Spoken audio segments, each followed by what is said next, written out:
The truth about Nostradamus, separating fact from fiction. For centuries, people have been fascinated by the prophecies of Nostradamus, the 16th century French apothecary whose cryptic writings supposedly predicted everything from the rise of Hitler to the 9/11 attacks. But how much of his supposed foresight was genuine, and how much was simply clever wordplay and coincidence? The reality is far less mystical than the legends suggest. Nostradamus was a product of his time, a period when astrology and prophecy were taken seriously by both the common people and the nobility. His famous book, Les Prophéties, contains hundreds of vague poetic quatrains that are so open to interpretation they can be made to fit almost any major historical event after the fact. One of his most famous predictions involves the death of King Henry II of France in 1559. The relevant quatrain mentions a young lion overcoming an older one in combat, with the king dying from a wound to the eye. While this seems eerily accurate, Henry did die from a jousting accident where a splinter pierced his eye. There are several problems with calling this a true prophecy. First, Nostradamus was writing for royal patrons and would have been well aware of the king's love of jousting. Second, the language is so general that it could have been applied to any number of royal deaths in combat. This is a perfect example of retrofitting, where vague words are given specific meaning only after events occur. Another frequently cited prediction involves Adolf Hitler's rise to power. Supporters point to a quatrain mentioning a young child born of poor people who would seduce many with his words and gain power in the East. While this seems to describe Hitler's oratory skills and expansion into Eastern Europe, the details don't hold up under scrutiny. Hitler wasn't actually poor. His father was a mid-level government official. And the East reference is so vague it could apply to countless historical figures.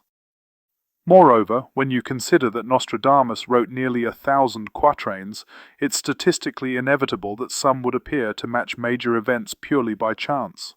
Perhaps the most blatant examples of modern myth-making involve events Nostradamus couldn't possibly have foreseen, like the 9/11 attacks or the COVID-19 pandemic.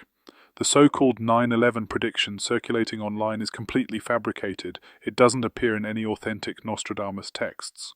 Similarly, claims that he predicted a great plague with people locked in their houses ignore the fact that plagues and quarantines were common in his era. These examples demonstrate how Nostradamus' reputation has been artificially inflated through mistranslations, forgeries, and the human tendency to find patterns where none exist. The enduring appeal of Nostradamus says more about human psychology than about any genuine prophetic ability. In times of uncertainty, people crave explanations that make the world seem predictable. Nostradamus's vague, ominous verses provide the perfect canvas for projecting our fears and anxieties. But when examined critically, his predictions dissolve into generalities that could apply to almost any disaster or major historical figure. His real legacy isn't one of prophecy, but of demonstrating how easily people can be convinced by carefully crafted ambiguity. Why the Nostradamus myth persists? What makes the Nostradamus phenomenon so persistent despite the lack of real evidence? The answer lies in several psychological factors that affect how we process information. First, there's confirmation bias, the tendency to notice and remember hits while ignoring misses.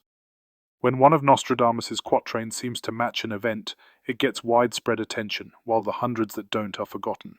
Second, the Fourier effect or Barnum effect explains why people believe vague, general statements apply specifically to them. This same principle makes Nostradamus's poetry seem personally relevant. The language of prophecy also plays a key role. Nostradamus wrote in a mix of French, Latin, and obscure symbolism that makes translation and interpretation highly subjective. A single quatrain can yield multiple contradictory meanings depending on how it's translated. This ambiguity is intentional. It allows his words to be constantly reinterpreted to fit new circumstances. Modern examples abound, from the fake prediction about Princess Diana's death to completely invented quatrains about nuclear war. Each generation finds ways to make Nostradamus seem relevant to their particular fears. Perhaps most importantly, the Nostradamus myth persists because it's profitable. Books, documentaries, and websites continue to promote his prophecies because they generate interest and revenue. The more mysterious and ominous the interpretations, the more attention they receive. This creates a self-perpetuating cycle where dubious claims are repeated until they're accepted as fact. Even when scholars debunk specific predictions, new ones quickly take their place in the public imagination. The real Nostradamus, physician, not prophet. Beyond the myths, the historical Nostradamus was actually a noteworthy figure, just not for the reasons most people think. His medical contributions during plague outbreaks were genuinely innovative for his time.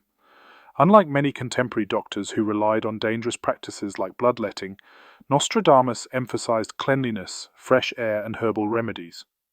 He developed a rose pill that may have had some antiseptic properties, and his public health advice likely saved lives. This is the Nostradamus that deserves recognition, not the fictionalized prophet of doom, but the Renaissance-era medical practitioner who applied reason to healing. His turn to prophecy later in life appears to have been at least partly a financial decision. After losing his first wife and children to plague, he needed a new source of income.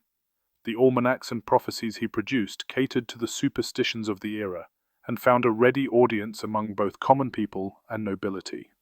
In this light, Nostradamus wasn't a mystic but a savvy entrepreneur who understood the market for apocalyptic predictions, a lesson that modern-day conspiracy theorists and peddlers of doom have taken to heart.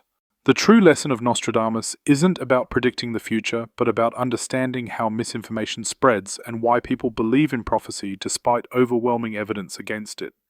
His case demonstrates the power of vague language, the human need for narrative in chaos, and how easily historical figures can be reinvented to suit contemporary anxieties. In an age of misinformation, these are more than academic concerns. They're crucial tools for critical thinking.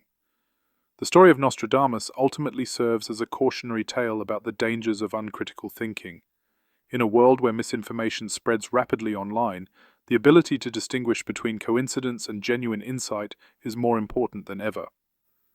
The next time you encounter someone claiming that Nostradamus predicted a current event, ask some basic questions.